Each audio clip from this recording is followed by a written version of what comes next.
नमस्कार। कार्यक्रमको पर्खाइमा बस्नुभएका सम्पूर्ण श्रोतामा रमेश केसीको आजको कार्यक्रममा हामी मानवतावादी राजा जयवर्थी बहादुर सिंहका विभिन्न पाटा र बाटासँग रहेर कुराकानी गर्नेछौँ। साथै सन्दर्भ जयवर्थी बहादुर सिंहको 143औं जन्म जयन्तीको अवसर पारेर हामी कुराकानी गर्नेछौँ र हामीसँग हुनुहुन्छ मानवतावादी राजासँगका सम्बन्धित जानकार तथा सत्यवादी माविका शिक्षक लक्ष्मण प्रसाद उपाध्याय हुनुहुन्छ। उहाँसँग कुराकानी गर्नेछौँ। पक्कै पनि आजको कार्यक्रम एउटा फरक, पृथक र जयवर्थी बहादुर सिंहसँग सम्बन्धित रहनेछ भन्ने आशा र अपेक्षा पनि लिएका छौँ। सुरुमा त यहाँलाई हार्दिक स्वागत छ। हजुर नमस्कार। हजुर धन्यवाद। अब हामी राजा मानवतावादीसँगको कुराकानीतर्फ जोडिन्छौँ। उहाँको आज 143औं जन्म जयन्ती पनि पर्न गएको छ र विशेष गरेर कुराहरू उहाँकै जन्मथलो अथवा उहाँकै बारेबाट सुरु गर्दाखेरि कहिलेकाहीँ बझाङ जिल्लामा अलिकति विवाद पनि हुने गर्छ। जयवर्थी बहादुर सिंह कहाँ र कति सालतिर जन्मेको कुराहरू अलिकति कसैले चैनपुरमा जन्मे भन्छन्, कसैले 26 पाथीभरि जन्मेका भन्छन्। यसको बारेमा के छ, कहाँ जन्मेको जस्तो लाग्छ यहाँको बुझाइमा? हजुर धन्यवाद, प्रश्नको लागि धन्यवाद। सर्वप्रथम त म आज राजा जयपृथ्वीको 143औं जन्म जयन्तीको अवसरमा म राजा जयपृथ्वी विश्व मानवतावादका प्रवर्तक, नेपालका पनि एक तारा, सेकेन्ड मेसेन्जर अफ पिस राजा जयपृथ्वीलाई हार्दिक श्रद्धा सुमन अर्पण गर्न चाहन्छु। राजा जयपृथ्वीको जन्म 1934 साल विक्रम सम्वत 1934 साल भाद्र 7 गते भएको हो र यसबारेमा जन्म कहाँ भयो भन्ने विवाद पहिलादेखि उठ्दै आएको छ। मैले पनि पछि गएर घरतिर पनि सोधेँ, गुरुहरू उता पतालचोटका गुरुबाहरूलाई पनि सोधेँ, के छ त तपाईँहरू यता भन्नुहुन्छ, उताको चैनपुरतिर पुरानो दरबार भन्ने छ, कहाँ हो भन्दाखेरि उतातिरका गुरुहरू भन्नुहुन्छ होइन, त्यो रजनतोलामा जन्म भएको, रजनतोला दरबारमा राजा जयपृथ्वीको जन्म भएको, गर्भचिन्ह लगाएको हुनाले हामीले तल त्यो बगडगाउँको जग्गा पनि प्राप्त गरेको हो भन्ने त्यहाँ रजबार गुरुहरूको भनाइ छ। अब यतातिर विभिन्न पुस्तकहरूमा शास्त्री सर लगायत अरे उत्तम बहादुर सिंहको किताबहरूमा यता चैनपुरमा जन्म भएको भन्ने भनाइ छ। यो विवादास्पद कुरो यो कि त राजपरिवारका मान्छेलाई थाहा होला होइन, कि त्यति बेला अब गरेका गुरुहरूलाई नै थाहा हुने कुरा हो। यो यी दुईवटा कुरा सुन्या छन्। रजनतोलामा एउटा जयपृथ्वी नगर मेल्लेकभन्दा अलिक पर मुम्ला गाउँको माथिपट्टि ठुलो दरबार थियो अरे, त्यहाँ जन्म भएको हो भन्ने कुरा उहाँको गुरुहरूले गर्नुहुन्थ्यो। त्यसैले यसमा म त यकिन केही भन्न सक्दिनँ। तर उहाँ कस्तो व्यक्तित्व हुनुहुन्थ्यो र बाल्यकालको शिक्षा आरम्भ कसरी भएको पाइन्छ उहाँको? धन्यवाद। हजुर बालकालमा मैले सुनेको जगदीश उपाध्याय भन्ने जेठा बुवा हुनुहुन्थ्यो, उहाँलाई बाला राजा भनेर भन्थे रे गाउँमा। बाला राजा काठमाडौँ जाँदाखेरि अरे सब दरबारमा आएका सबै भाइ भारदारहरू र जनताहरू जो जति थिए रोए अरे, किनभने सानै उमेरदेखि विलक्षण प्रतिभा भएका राजा भएका हुनाले काठमाडौँ जानु पर्यो अध्ययनको सिलसिलामा। 8 वर्षकै उमेरमा काठमाडौँ जाने भए भनेर सबै रुन थाले, रोएका हुन् भन्ने कुरो मैले सुनेको थिएँ। त्यस्तो अभूतपूर्व प्रतिभा थियो भन्ने कुरो सुनेको छु। र त्यति बेला नै राजा जयवर्थी बहादुर सिंहले राजकाज पनि छोडेको पाइन्छ र साथै उहाँ मानवतावादीको प्रचारमा पनि हिँड्नुभयो र यसलाई कसरी लिनुहुन्छ? साथै राजा जयवर्थी बहादुर सिंहसँगका गरेका कार्यहरू त उहाँको विचार अझै पनि सान्दर्भिक छन्, तर देश विदेशमा जाँदा उहाँलाई कस्तो रूपमा हेरेको पाइन्छ? धन्यवाद छ। पहिला म उहाँको 12 वर्षको उमेरमा उहाँलाई राणा सरकारले राजा बनाए। राजा बनाइसकेपछि यो ज्येष्ठ सुपुत्र विक्रम बहादुर सिंहका ज्येष्ठ सुपुत्रको उहाँलाई राजा बनाइसकेपछि उहाँले चाहिँ शिक्षाबाट सुरु गरौँ। उहाँले 1951मा मेट्रिक्स पास गरे। मेट्रिक्स भनेको 10 कक्षा। त्यसपछि 1952मा कलकत्ताबाट आइए पास गर्नुभएको रहेछ। यो भनेको इस्वी सन् 1896 जस्तो पर्छ। अनि पढ्दा पढ्दै त्यसपछि उहाँले शिक्षातिर सुरुवात गर्नुभयो। शिक्षामा खास गरी विभिन्न पुस्तकहरू लेख्ने काम गर्नुभयो। खास गरी सुरुको पुस्तक त नेपालमा पुस्तकै नभएका बेला नेपाली भाषामा 40 पृष्ठको अक्षराङ्क शिक्षा उहाँले लेख्नुभयो र यस्ता अनेक किताबहरू पुस्तकहरू उहाँले लेख्नुभयो। त्यसपछि 1958बाट गोरखापत्रका प्रधान सम्पादक भए।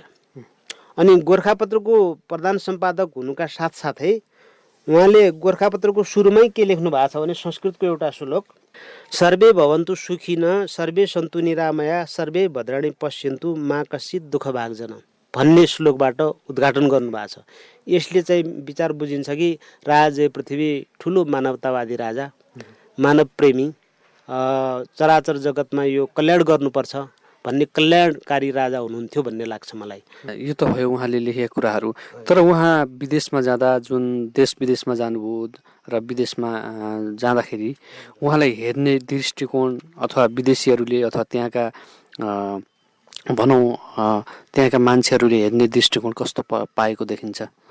1929 जुलाई 25मा अमेरिका प्लस ब्रिटिस इन्स्टिट्युसनले एक थ्रीफोल्ड मुभमेन्ट भन्ने एउटा जय पृथ्वीको उसमा चाहिँ लागि एउटा क्याक्सटन हलमा, बेलायतको क्याक्सटन हलमा वक्तव्यको आयोजना गरे।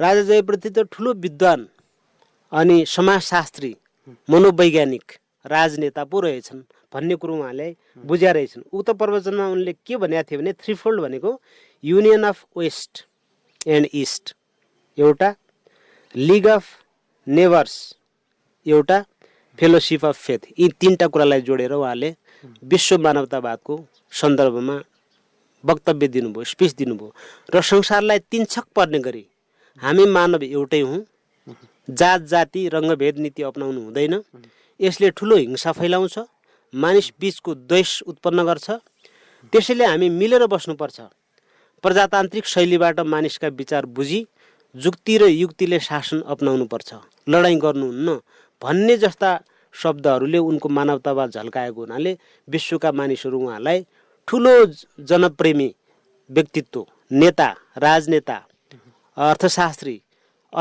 त नभन समाजशास्त्री र मनोवैज्ञानिकको रूपमा उहाँलाई लिन्छन् र प्रशंसा पनि गर्छन्। त्यतिखेरकै समयमा उहाँले जात जाति विभेद, रङ्गभेद लगायतका मानवतावादीका कुराहरूमा वकालत गर्दै हिँड्नुभयो। मानवतावादकै पक्षमा उहाँ जानुभयो। उहाँले अङ्ग्रेजीमा पनि केही कुराहरू लेख्नु भएको छ। त्यो के हो भने the animal uses the crude irrational methods of force and brutality. पशुले त शक्ति प्रयोग गर्छ, जबरजस्त बिना तर्क जबरजस्त शक्ति प्रयोग गर्छ, because it has solely to depend upon its natural instinct. प्रकृतिमा निर्भर छ, बुद्धि विवेक केही छैन।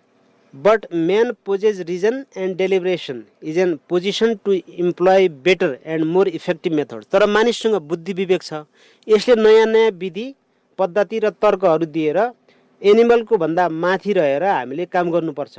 त्यसैले हामीले हाम्रो सुविधा र सुखको लागि बुद्धि विवेक र जुक्ति अपनाएर सबै प्राणी बाँचेर बाँच्न लगाएर जुक्तिद्वारा चाहिँ बस्नुपर्छ भन्ने उहाँको मुख्य सिद्धान्त हो। यो नै एउटा सारगर्भित कुरो छ संसारका मानिसहरूको लागि। उहाँले भन्नुभएको छ बल जफत प्रयोग गर्नु, निशस्त्रीकरण नगरी संसारमा शान्ति हुन्न र मानिसलाई चयन कहिल्यै पनि हुनेवाला छैन। त्यसैले निशस्त्रीकरण गर्नुपर्छ भन्ने कुरो उहिले निकाल्नु भएको थियो उहाँले। यो त पशुले गर्ने कुरा हुन्। शक्तिको बलको प्रयोग मानिसमाथि अथवा अन्य प्राणीमाथि जुन बल प्रयोग गरेर हिंसा गरिन्छ, यो त पशुभन्दा पशुतुल्य कार्य हो, यसो गर्नु हुँदैन भन्ने कुरो विश्व सामु उनले सन्देश दिन खोजेको हो। अब कहिलेकाहीँ उहाँ ठुलो व्यक्तित्व, मानवतावादी विचारक पनि हुनुहुन्थ्यो, तर हेर्दाखेरि उहाँ जयथुबहादुर सिंह चन्द्रशमशेरको ज्वाइँ पनि हुनुहुन्थ्यो। राणाहरूको हेराइमा भने जयथुबहादुर कस्तो हुनुहुन्थ्यो? राणाहरूको नजरमा जयथुबहादुर कस्तो हुनुहुन्थ्यो? तत्कालीन राणाकालमा पढ्ने लेख्ने कुराहरू बन्देज थिए। राणाहरूले किन त्यस्तो गरे होलान् भने लेखपढ गऱ्यो भने मान्छे चलाक हुन्छन्, जान्ने हुन्छन् र टेर्दैनन्, शासन गर्न गाह्रो हुन्छ भन्ने होला। तर ठिक त्यसको उल्टो राजा जयपृथ्वीले शिक्षा दीक्षाको प्रचार प्रसार गर्न थाले र यो जुन शासन शैली छ, उहाँ बेलायत घुमिसकेपछि शासन शैलीमा पनि परिवर्तन हुनुपर्छ। जनस्वभाव जनइच्छा अनुसार शासन गरिनुपर्छ, जनतान्त्रिक हुनुपर्छ भन्ने खालको सोच ल्याएका हुनाले उनी दुईटै कुरा, त्यो पनि फेरि चन्द्रशमशेर जस्तो क्रूर राणातन्त्रको पालामा त्यो कुरा ल्याइसकेपछि राणाहरूलाई त असह्य भयो। यो त उल्टै पो लाग्यो, हाम्रो विरुद्धमा पो लाग्यो, यसले त बिगार्ने भयो अब भनेर राणाहरूले तिनलाई बहिष्कार गर्न थाले, वञ्चित गरे विभिन्न अवसरहरूबाट। उनलाई देश निकाला गर्ने सम्मको काम गरियो। त्यसैले राणाका नजरमा उनी राम्रो दृष्टिकोणले हेरिन्नथ्यो। र साथै उहाँ गोर्खापत्रको पहिलो सम्पादक पनि बन्नुभयो हजुर र यसले नेपाली भाषा संस्कृतिलाई पनि केही योगदान पुर्याएको देखिन्छ। साथसाथै नेपाली भाषा र शिक्षाको उनको योगदान नेपालका लागि महत्त्वपूर्ण देखिन्छ। कति राम्रो प्रश्न, धन्यवाद यो प्रश्नको लागि। म पहिला के भन्छु भने भाषाले गर्दा मान्छेको संस्कृति, सभ्यता, संस्कारको उजागर हुन्छ। भाषा भएन भने मुख हुन्छ, लाटो जस्तो हुन्छ। संसारमा ती प्राणीहरू जो अगाडि छन् जसको भाषा विघ्न अगाडि बढेको छ, जसले भाषा प्रशस्त विकास गरेको छ, त्यस्ता व्यक्तिको जहिले पनि विकास हुन्छ। नेपालमा पनि योभन्दा पूर्व, जयपृथ्वीभन्दा पूर्व सत्यवादीमै पाठशालामै पनि हिन्दीको पढाइ हुन्थ्यो या त अङ्ग्रेजी हुन्थ्यो अरे। जब जयपृथ्वीले नेपाली भाषामा व्यवहारमाला, अक्षराङ्क शिक्षा, भूगोल विद्या, पदार्थ तत्त्व विवेक, श्रेष्ठताबोध, शिक्षा दर्पण, प्राकृत व्याकरण, तत्त्व प्रशंसा जस्ता पुस्तकहरू लेखे अनि नेपालमा पनि नेपाली भाषाको जगेर्ना भयो, सम्पादन भयो, पठन पाठन हुन थाल्यो। त्यसले गर्दा नेपाली भाषाको विकास भयो, जसले अहिलेसम्म हामी नेपाली भाषा, हामी नेपाली, हाम्रो भाषा नेपाली, नेपाली संस्कृति भनेर संस्कृतिको सभ्यताको परिचय हुन पाएको छ। यो त ठुलो योगदान हो जयपृथ्वीले गरेको। त्यसैले मैले त गुरुहरूलाई, मेरो गुरुहरूलाई, प्राध्यापक, विश्वविद्यालयमा पढाउने प्राध्यापक डाक्टर माधव प्रसाद पोखरेल सर, चुडामणी बन्धु सरहरू मेरा गुरुहरूसँग मैले के भन्ने गरेको छु भने, अस्ति मैले लेखनाथ पौडेल सरसँग पनि भने यो कोर्समा राखिनुपर्छ, जयपृथ्वीको बारेमा एउटा पुस्तक बनाएर अनिवार्य पढ्ने खालको बनाउनुपर्छ भन्ने कुरो गरेको छु। उहाँको ठुलो योगदान छ भाषामा। भाषाको उत्थानका लागि, नेपाली भाषाको उत्थानका लागि जयपृथ्वीले ठुलो योगदान गर्नुभएको छ। साथै उहाँ बझाङ जस्तो बझाङमा जन्मिनुभयो र राज परिवारमा जन्मिनुभयो, तर त्यति बेला जैथुवा सिंह जुन राजकाज छोड्नुभयो हामीले कुरा गऱ्यौँ, तैपनि उहाँले बझाङका लागि गरेका कार्यहरू के हुन् अथवा बझाङमा के गर्नुभयो, के गर्न सक्नु भएन जस्तो लाग्छ, के देखिन्छ यसमा? धन्यवाद। बझाङको लागि त खासै भन्ने हो भने राजा जयपृथ्वीले ठुलो काम गर्नुभएको छ। पहिलो कुरा के हो भने 1963 सालमा काठमाडौँको नक्सालमा सत्यवादी प्राथमिक पाठशाला स्थापना गर्नुभयो अनि 1970 मा त्यसलाई बझाङ ल्याउनु भयो, बझाङ सार्नुभयो। बझाङमा पहिला मेललेक दरबारमा थियो अरे, अनि त्यसपछि मेललेकमा अलिक चिसो हुने हुनाले कहिलेकाहीँ भोपुर दरबारमा, हिउँतिर भोपुरमा ल्याउने, अनि बर्खातिर मेललेक दरबारमा, त्यसरी सारेर पनि पठन पाठन हुन्थ्यो अरे। त्यो एउटा महत्त्वपूर्ण कुरो भयो, सत्यवादी पाठशाला, जसले अहिले त यो 12 सम्म पठन पाठन हुन्छ सत्यवादीमा। त्यो बेलामा बझाङ मात्र होइन, बझाङ, बाजुरा, डोटी, अछाम, केही बैतडीका समेत मानिसहरू आए, हुम्लाका मान्छेहरू आए, पठन पाठन गर्थे अरे। त्यति जिल्लालाई हुने एउटा शिक्षाको जग बसाल्ने यो महत्त्वपूर्ण काम बझाङका लागि उहाँले गर्नु एउटा कुरो। विक्रम सम्वत 1967 मा बझाङका जति पनि आदि के अरे बासिन्दाहरू छन्, उहाँहरूले चाहिँ जग्गा पजनी गरिराख्नु भएको थियो, उहाँहरूलाई मैयानी हक दिलाउने अभियान थाल्नुभयो। त्यो जनताका लागि पोजिटिभ पक्ष भयो एउटा। अनि बझाङी जनतालाई टनकपुर जाँदाखेरि भारीले केही नुनको लागि, केही लुगा कपडाको लागि भारी ल्याउन जाँदा टनकपुर जानु पर्थ्यो अरे, भारतको टनकपुरमा। त्यसको लागि उहाँले बाटो नहुँदा, बाटैमा मृत्यु हुने, काहीँ लडेर मर्ने, बाटोको अप्ठ्यारो पर्ने हुँदाखेरि यहाँबाट डाँसा फडिल्याको बाटो कटाउने, त्यहाँबाट सोझो बाटो हुँदै डलधुराको हुँदै तल महेन्द्रनगर यता बरौदेउबाट टनकपुर पुग्ने बाटो बनाएका थिए अरे। त्यो बझाङीको सुविधाका लागि नै बनाएको हो। यताबाट भोटतिर पनि नुन र उन ल्याउन जानुपर्ने, त्यसका लागि भोटको बाटो पनि उनले पहिले आए, बाटो कटाए। त्यो एउटा महत्त्वपूर्ण काम भयो। अर्को काम, बझाङका मानिसहरूमा आय आर्जन होस्, वृत्ति विकास होस्, इलम र सिपको विकास होस् भन्नका लागि उनले 6-7 जना काठमाडौँमा लगेर कसैलाई जुत्ता सम्बन्धी तालिम दिलाउने, कसैलाई चाहिँ विभिन्न साना घरेलु उद्योग सम्बन्धी तालिम दिलाउने, अनि जडीबुटीको प्रयोग सम्बन्धी तालिम दिलाउने, बन्द व्यापार सम्बन्धी व्यवस्था गर्ने, यस्ता थुप्रै क्रियाकलापहरू सञ्चालन गरेका थिए बझाङीको सुविधा होस् भनेर। त्यो महत्त्वपूर्ण कामहरू गर्नुभएको छ उहाँले। तर केही काम गर्न खोज्नुभयो, तर त्यहाँ असफल भएको पनि केही देखिन्छ। अब विचार त उहाँको ठुलो हो। विचार नेपाललाई एउटा केन्द्र बनाउने, सभ्यताको केन्द्र बनाउने, विश्व सामु संस्कृत भाषा एसियाको मुख्य भाषाको रूपमा हुनुपर्छ। सबै देशले अनिवार्य रूपमा संस्कृत भाषा सिक्नुपर्छ। संस्कृतका ज्ञानहरू दैनिक जीवनमा प्रयोगमा ल्याउनुपर्छ र त्यसको ज्ञानको केन्द्र नेपाल हुनुपर्छ भन्ने उनको विचार थियो भन्ने बुझिन्छ। महत्त्वपूर्ण कार्य उनको त्यो हो। तर थुप्रै अरू शासन गर्ने शैली, सभ्यता र अन्य उद्योग कल कारखाना सम्बन्धी जुन उनका प्रजातान्त्रिक विचारहरू थिए, लोकतान्त्रिक विचारहरू थिए, त्यो तत्कालीन राणाशाही सरकारका पालामा एकतन्त्री सरकार भएको हुनाले त्यो सफल हुन सकेन। शिक्षा दीक्षामा उनको ठुलो दिलचस्प थियो। सबै मानिस शिक्षित हुनुपर्छ, शिक्षा नभइकन केही कुराको पनि विकास हुन्न, शिक्षित हुनु नै सबभन्दा महत्त्वपूर्ण कुरा हो भन्ने कुरो उहाँले गर्न खोज्नु भएको थियो। उहाँको विचार के थियो भने एउटा मानिस जन्मेपछि परमेश्वरमा मन लगाई जन्म सफल गराउनु, जन्म सफल गराउनमा शिक्षाको महत्त्वपूर्ण भूमिका हुन्छ। त्यसैले शिक्षित हुनुपर्छ, असल शिक्षा प्रदान गरिनुपर्छ भन्ने कुराबाट शिक्षाको परिवर्तन गर्न खोजेको बुझिन्छ। तर तत्कालीन समय परिस्थितिले गर्दाखेरि निरङ्कुश राणातन्त्रको कारणले उहाँले त्यो कामहरू सफल पार्न सक्नु भएन। त्यो असफलताको पछि त्यो हामीले केही आज जयप्रकाश सिंहको यो जन्म जयन्तीका कुराहरूलाई पनि मध्यनजर गरेर कुरा गर्दाखेरि धेरै महत्त्वपूर्ण कुराकानी भइरहेको जस्तो लाग्छ।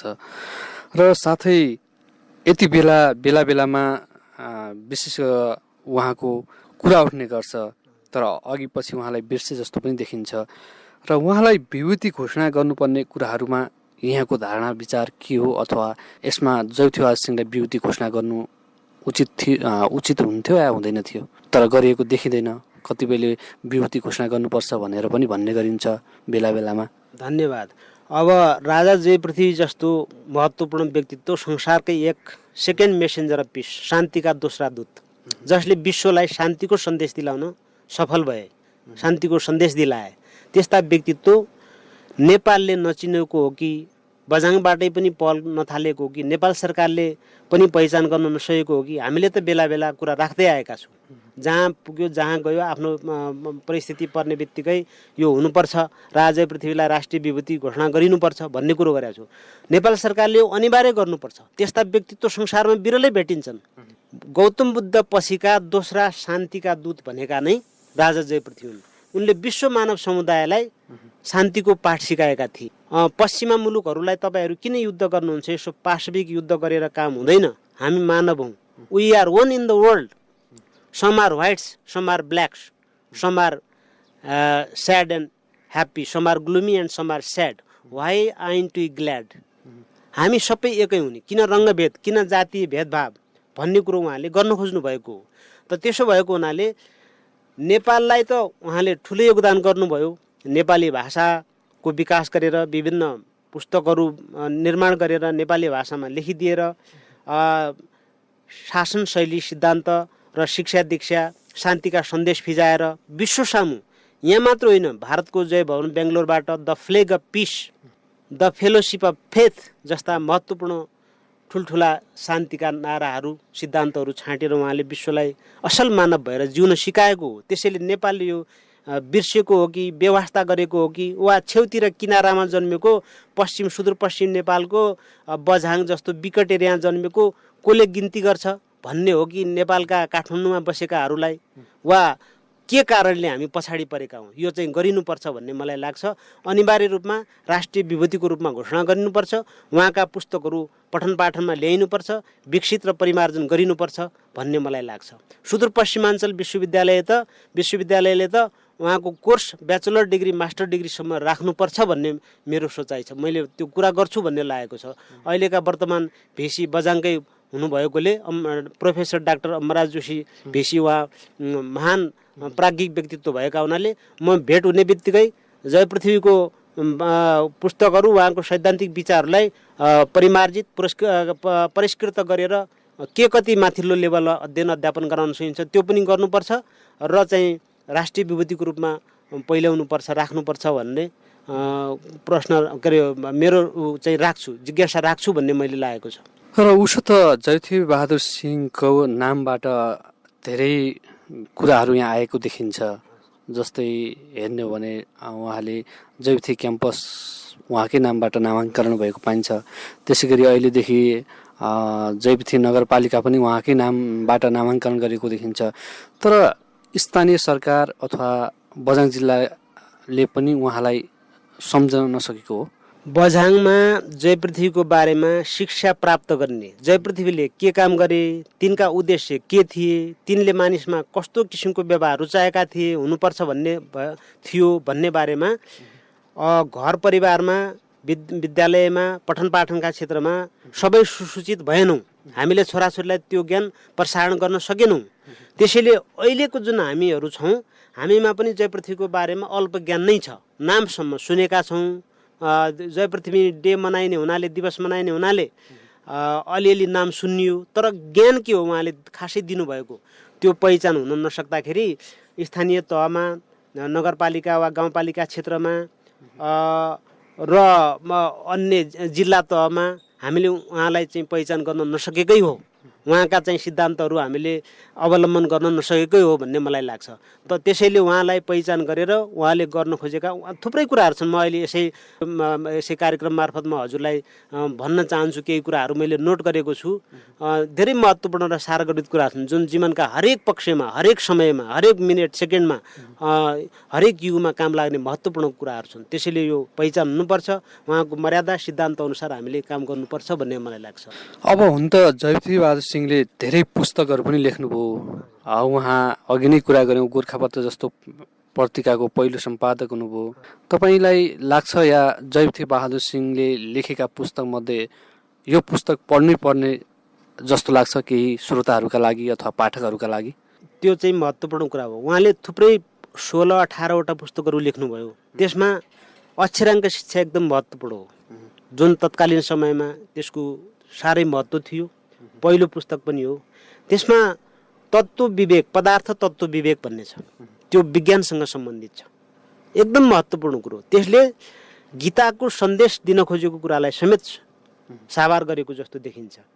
अनि शिक्षा दर्पण भन्ने छ, त्यो पनि एकदम महत्त्वपूर्ण छ। व्यवहारमाला भयो।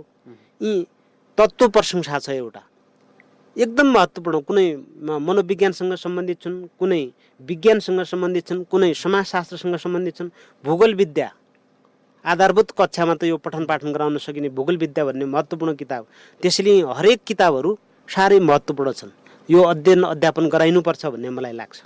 अझै उहाँका केही कुराहरू थुप्रै बाँकी छन्। म अलिअलि केही भन्न चाहन्छु। 1973मा उनले बझाङ राज्य परित्याग गरेका हुन्।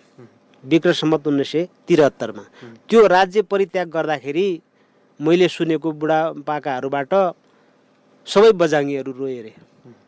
यस्तो राजा आज राज्य त्याग गर्नु पर्यो, हामीलाई दुःख लागेको छ भनेर बुढाबुढी जे जति चाहिँ बझाङ कोट चौहानपाटामा जम्मा भएका थिए धुरु धुरु रोए भन्ने कुरो सुनेका थिएँ। त्यसैले त्यो एउटा कुरो भयो। 1984मा उहाँ भारत बेङ्गलोरमा बस्नुभयो, जय भवन भनेर। अनि त्यहाँ जय भवनमा ह्युमेनिस्टिक क्लबको स्थापना गर्नुभयो र 1986मा कलकत्तामा एउटा पब्लिक मिटिङमा उहाँले भाग लिनुभयो अरे। त्यसमा उहाँलाई लिएको प्रथम दिन उनको स्पिच हिमाल चुल्ली फर्केर हेर्दा स्तम्भमा नेपालको ठुलो मानिस, विद्वान मानिस भनेर त्यो साप्ताहिक समाचारले सम्प्रेषण गरेको थियो अरे कलकत्तामा। त्यो ठुलो महत्त्वपूर्ण काम गर्नुभयो। र त्यसपछि उनले 1987, विक्रम सम्वत 1988 र 1989मा एसिया, युरोप, अमेरिका भ्रमण गरेर विश्वका मानिसहरूलाई हामीले शान्तप्रेमी हुनुपर्छ, बुद्धि विवेक प्रयोग गरेर सबै मानव र चराचर जगत, प्राणी जगतका लागि कल्याणका लागि काम गर्नुपर्छ भनेर शान्तिको सन्देश दिँदै हिँड्नु भएको थियो अरे।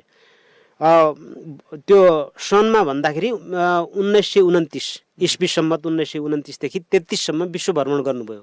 प्रथम विश्वयुद्ध समाप्त भइसकेको थियो। दोस्रो विश्वयुद्धको सुरुवात हुने मारे आर्थिक मन्दीको पालामा 1930मा ठुलो आर्थिक मन्दी भयो। त्यसकै बिचबिचमा उहाँ चाहिँ विश्व भ्रमणमा जानुभयो। अनि विश्वका मानिसहरूलाई उहाँले के सन्देश दिनुभयो भने निःशस्त्रीकरण नभई विश्वमा शान्ति छैन भनेर निःशस्त्रीकरण सम्बन्धी आवाज उठाउने पहिलो व्यक्तित्व उहाँ नै हो। संसारका मानिसलाई युद्ध गर्नु हुँदैन, डिसआर्मामेन्टको पोलिसी ल्याउनुपर्छ भन्ने पहिलो व्यक्ति उहाँ नै हो। त्यसपछि 1992मा विक्रम सम्वत 1992मा भारतको बर्माको रङ्गुनमा जेपी इन्स्टिच्युटको स्थापना गर्नुभयो। अनि दोस्रो विश्वयुद्धमा घाइते भएका मानिसहरूका लागि पनि दोस्रो विश्वयुद्ध त 1938तिर भएको हो नि त। 1938-39बाट 39बाट सुरु भयो भनौँ। झन्डै त्यो बेला पनि उहाँ जीवितै हुनुहुन्थ्यो। यदा कदा उहाँले त्यो बेला पनि विभिन्न देशमा गएर केही सहयोग गरेको बुझिन्छ। यो कुनै लेखहरूबाट पढ्दाखेरि त्यस्तो थाहा हुन्छ। अनि उहाँको खास गरी विश्वका ठुल्ठुला मानवतावादी विचार भएका ठुल्ठुला व्यक्तिहरूमा भनेको रविन्द्रनाथ टेगोर, अनि Bloomfield, Ludwig, doctor Fabri, Joseph Hans, sir Mussolini, princess Kant, Herbert Huber, अनि चान काइसेक गरी 161 जना विश्वका विभिन्न ठुल्ठुला बौद्धिक व्यक्तित्व, सामाजिक राजनीतिक व्यक्तित्व, साहित्यिक व्यक्तित्वसँग उहाँको सम्बन्ध थियो भन्ने बुझिन्छ। र 1997 असोज 1 गते भारतको जयभवन बेङ्गलोरमा उहाँको मृत्यु भयो। यो भनेको मतलब सन् 1941मा 63 वर्षको उमेरमा उहाँको मृत्यु भएको बुझिन्छ। त्योभन्दा पनि पहिला उहाँले बिचमा मैले अघि भने 1929मा उहाँले एउटा थ्रीफोल्ड प्रवचन दिनुभएको छ, थ्रीफोल्ड मुभमेन्टको प्रवचन दिनुभएको छ बेलायतको क्याक्स्टन हलमा। त्यसमा चाहिँ यो पश्चिमा मुलुकका मान्छेहरू ओहो एसियाको ठुलो बौद्धिक व्यक्तित्व भनेर सबैले कसैले लख काटे, कसैले खुब प्रशंसा गरेका थिए अरे। त्यसैले उहाँको मुख्य सिद्धान्त भनेको के हो भने पिस, गुडविल एन्ड कोअपरेसन, शान्ति, सद्भावना र सहयोग। उनको सारा जीवनको महत्त्वपूर्ण थिम सार शान्ति, सद्भावना र सहयोग गरी मानवताका पक्षमा छ। उहाँका महत्त्वपूर्ण कार्यहरू पनि महत्त्वपूर्ण कार्य के हुन् भने अभिव्यक्तिहरू खान लाउन नपाउनेलाई खान लाउन पाउने अवस्था सिर्जना गर्नु। के का आधारमा सिर्जना गर्नु? जुक्ति र युक्ति लगाएर, बुद्धि लगाएर। सकेसम्म मुलुकको भलाइमा लाग्नु, इलमको प्रचार गर्नु। इलम सिप, जससँग आफूसँग केही गरी खाने सिप छ नि त्यसको प्रचार गर्नु। जसै कसैले जडीबुटी सम्बन्धी जाने छ भने त्यो प्रचार गर्नु पर्यो। अथवा केही घट्टा आदि यान्त्रिक कुराहरू बनाउन जाने छ भने यसरी बनाउने, अथवा कुनै विधि खानेकुराका विधि जाने छन् भने त्यो सिपको प्रचार गर्नु। सृष्टिकर्ता ईश्वरलाई चिनी इलम सिप सिकी आफ्नो र सामूहिक भलो गर्नु भनेको मतलब उनी आस्तिकवादी पनि व्यक्तित्व हुन्। भगवानलाई मान्नुहुन्थ्यो उहाँले। त्यसैले भगवान साँची राखेर इलम सिप सिकेर अरूको भलाइमा लाग्नु भनेर सामूहिक भलाइमा लाग्नु भनेपछि उहाँ चाहिँ उदार एउटा समाज कल्याण प्रेमी, समाज प्रेमी व्यक्तित्व हुनुहुँदो रहेछ। अर्को कुरो उहाँको बाटो, शिक्षा, यातायात, स्वास्थ्यमा खर्च भएको धन नै मूलधन हो। त्यसैले राष्ट्रले केमा खर्च गर्नुपर्छ? बाटोमा, शिक्षामा, यातायातमा, स्वास्थ्यका क्षेत्रमा काम गर्नु। बेकाम र शोखका लागि खर्च नगर्नु, बिना अर्थमा शोखका लागि खर्च नगर्नु भन्नेले चाहिँ के गर्छ भने जनताको कल्याण नै हुन्छ यसबाट भन्ने बुझिन्छ। नम्रता र आत्मगौरवको भावना हुनुपर्दछ। बुढापाकाको कुरा सुनि अर्थी उपदेश, बुद्धि सल्लाह मागी कृतार्थ भइलिनु। किनभने जीवनभरिको अनुभव हुन्छ, बुढापाकाले राम्रो सल्लाह दिन्छन्, उनीहरूप्रति कृतार्थ भई उहाँबाट अर्थी उपदेश लिनु, नम्र स्वभावको हुनु, आत्मगौरवको भावना हुनुपर्छ भन्ने उहाँले महत्त्वपूर्ण काम गर्नुभयो। अनि अर्को कुरो युक्ति पुर्याई काम गरेमा हेला गरी फ्याँकेको माटो पनि मूल्यवान हुन्छ। आफूले जुक्ति बनायो भने के छैन संसारमा, सब थोक सम्भव छ भनेपछि उहाँले यतातिर पनि ध्यान दिनुभएको छ। संसारको तमासा नहेरी आफ्नो विचार शक्तिले उद्योगमा लाग्नुपर्छ। अरूले जेसुकै गरून्, आफूले उद्योगमा लागेपछि कल्याण हुन्छ, केही न केही फल्छ। उही कृष्णजीले भनेको जस्तै उद्योग गर, होइन? गीतामा छ नि, नराख फलको आशा कर्म नगर्नु अघि, काम गर्दै गर, अरू जेसुकै भनुन् त्यो फल्छ भन्ने उहाँको ठुलो जुक्ति छ। आफ्नो कामको तारिफ अरूले गरे पनि नगरे पनि आफूले सन्तोष भई उद्योग गर्नुपर्छ। आफूले असल गरेपछि अरूले भनुन् नभनुन्, सरोकारको विषय भएन, गर्नुपर्छ भन्ने हो। स्वभावमा मन र कर्म बरोबर प्रयोग गरी स्वभाव राम्रो बनाउनु पर्छ। देखावटी पाठ पूजाले केही हुँदैन। खालि भित्र शङ्ख घण्ट बजा छ, मान्छे देखुन् कि भनेर यसो पूजा थाली आदि इत्यादि देखाएको छ, मन्दिरमा गए जस्तो टिका टालो लाछ, बुद्धि विवेक केही छैन, सहयोग सद्भाव केही छैन भने त्यसले ढोङ्गी तरिका, देखावटीले के हुन्छ र? त्यसैले सद्भावले काम गर्नुपर्छ भन्ने छ। मेहनतले मात्र स्वतन्त्र जिउन सकिन्छ। पशु किनेर ल्याएर मारेर खाए जस्तै मानिसलाई कमारा कमारी दास बनाई तमासा हेर्नु नै निचता हो। तत्कालीन राणाहरूले त कमारा कमारी पनि राख्थे नि, पछि अचेलसम्म पनि कहीँ बदुवा मजदुर आदि भनेर गरे चल। यो भनेको त पशु किनेर ल्याए जस्तै हो। जस्तै अहिले हामी विदेशमा काम गर्न जान्छौँ नि, तिनीहरूले कुट्छन्, मार्छन्, पिट्छन्, कतिको हत्या पनि गरिदिन्छन्। अब अरू कुरा त हुलु जतको त हिसाबै छैन। त्यो कमारा कमारीको जस्तो काम गराउनु त्योभन्दा निचता अरू केही छैन। त्यसैले मेहनत गरी परोपकार गर्नु नै उत्तम हुन्छ। सत्य बोल्नु सिक्नु सिकाउनु। डर देखाएमा बालबालिका मानिस ढाँट्ने भावना हुनसक्छ। बालबालिकामा त्यस्तो ज्ञान झुटो बोल्ने बानीले गर्दाखेरि ढाँट्ने किसिमको हुन्छ भाव। त्यसैले विचार बुझी सद्व्यवहार सिकाउनुपर्छ। सानैदेखि सद्व्यवहार सिकायो भने गुणी हुन्छ मान्छे। मनमा कपट नभएको बाटो अर्ती लिनु। कपट भएकोले अर्ती दिन सक्दैन।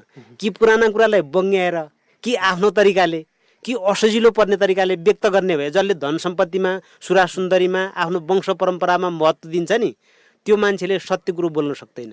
त्यसैले निष्कपट व्यक्तिले मात्र अर्ती दिन सक्छ। त्यसबाट अर्ती लिनु। सत्यताले बुद्धि बढाउँछ। जो सत्य हुन्छ नि त्यसको बुद्धि बढ्छ भन्ने उहाँको भनाइ हो। कामदारको हौसला बढाउन कामको तारिफ गर्नु। रिसाउन परे अवस्था र विचार पुर्याएर मात्र गर्नु। काम गर्न लागेको मान्छेलाई चाहिँ उल्टै प्रोत्साहन दिनुको सट्टा यहाँ त्यहाँ यस्तो यहाँ म त काम गर्दिनँ, कस्तो फोरी काम गर्छ भनेर हेला गर्नु हुँदैन। तारिफ गर्नुपर्छ भन्ने उहाँको विचार। आशा गर्नेलाई दया गर्नु, तर खरो भई गर्नु।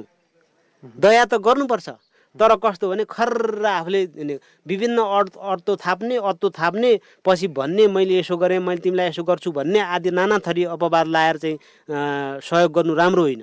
सहयोग गर्नु त निश्चल र निष्कपट मनले गर्नुपर्छ। सल्लाह ठिकसँग लिनु र राम्रो नराम्रो छुट्याउने क्षमता आफैमा हुनुपर्छ, नत्र जालमा फसिन्छ। सल्लाह लिन जान्नु पर्यो, राम्रो नराम्रो पनि छुट्याउन सक्नु पर्यो, नत्र मान्छे त थरी थरीका हुन्छन्। कुण्ड कुण्ड पानी, मुण्ड मुण्ड बुद्धि, हरेकले हरेक गर्छन्। त्यसैले यो कुरामा आफू हुनुपर्छ। पक्षपात गर्ने मानिसलाई आपत्तिबाट कहिले छुट्न सक्दैन। पक्षपातीबाट सधैँ कुनै मान्छे जब पक्षपाती हुन्छ नि त्यसलाई आपत पडिराख्छ, त्यो आपत्तिबाट छुट्न सक्दैन। त्यसैले पक्षपात चाहिँ गर्नु हुँदैन। पक्षपाती मान्छेबाट होसियार बस्नुपर्छ। पक्षपाती मान्छेले ठिकलाई बेठिक, बेठिकलाई ठिक भनी फसाउन सक्छन्, समस्या पार्न सक्छन्। आफ्नो धर्म नछोड्नु, अरूको धर्मको हेला नगर्नु।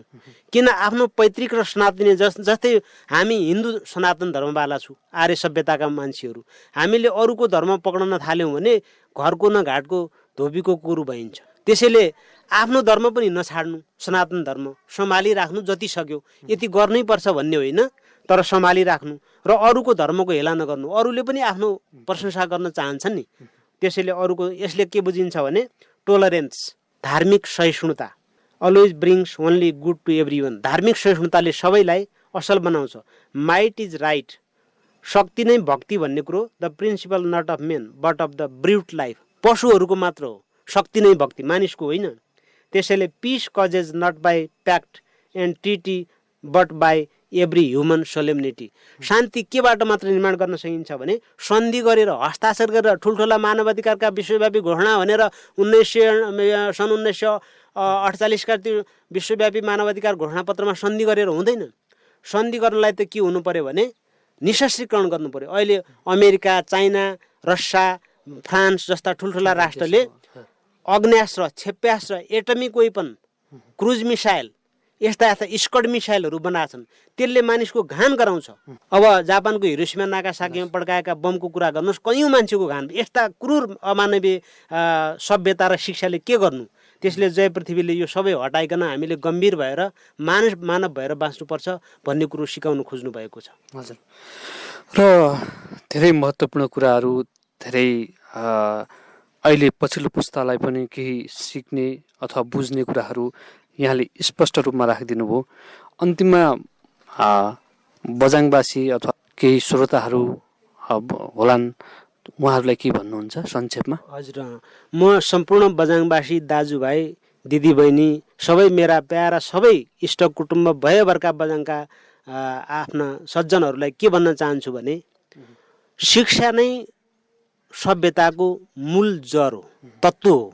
घरैदेखि सानै बालकालदेखि नै, सानै उमेरदेखि नै जन्मेको 1-2 वर्षदेखि नै सफासँग बस्ने, सद्वचन गर्ने, शुद्ध समयमा खाने, नियम पालन गर्ने, बिहानदेखि बेलुकासम्म गर्ने हरेक क्रियाकलापहरूको लेखाजोखा राख्ने घरमा पहिलो शिक्षा।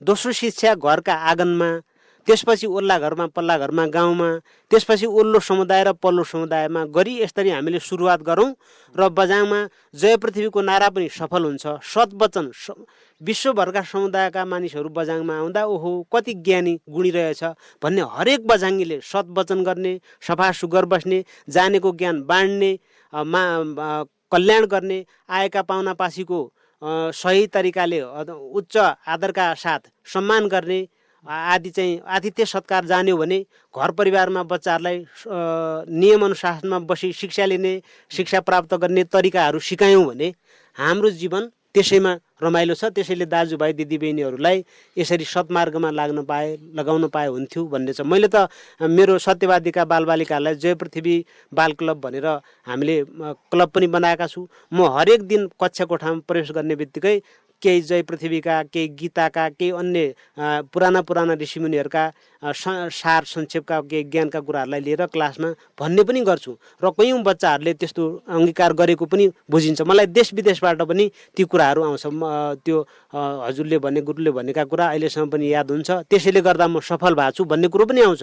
त्यसैले यो सम्पूर्ण बझाङभरि जाओस् र जय पृथ्वीको स्मारक बनाइकन यसको पूजा गरियोस्, हामी सम्झौँ, यो दिवसलाई मनाउँ र जय पृथ्वीका सिद्धान्तहरूलाई दैनिक जीवनमा अङ्गीकार गरौँ भन्ने मेरो सबैलाई विनम्र अनुरोध छ।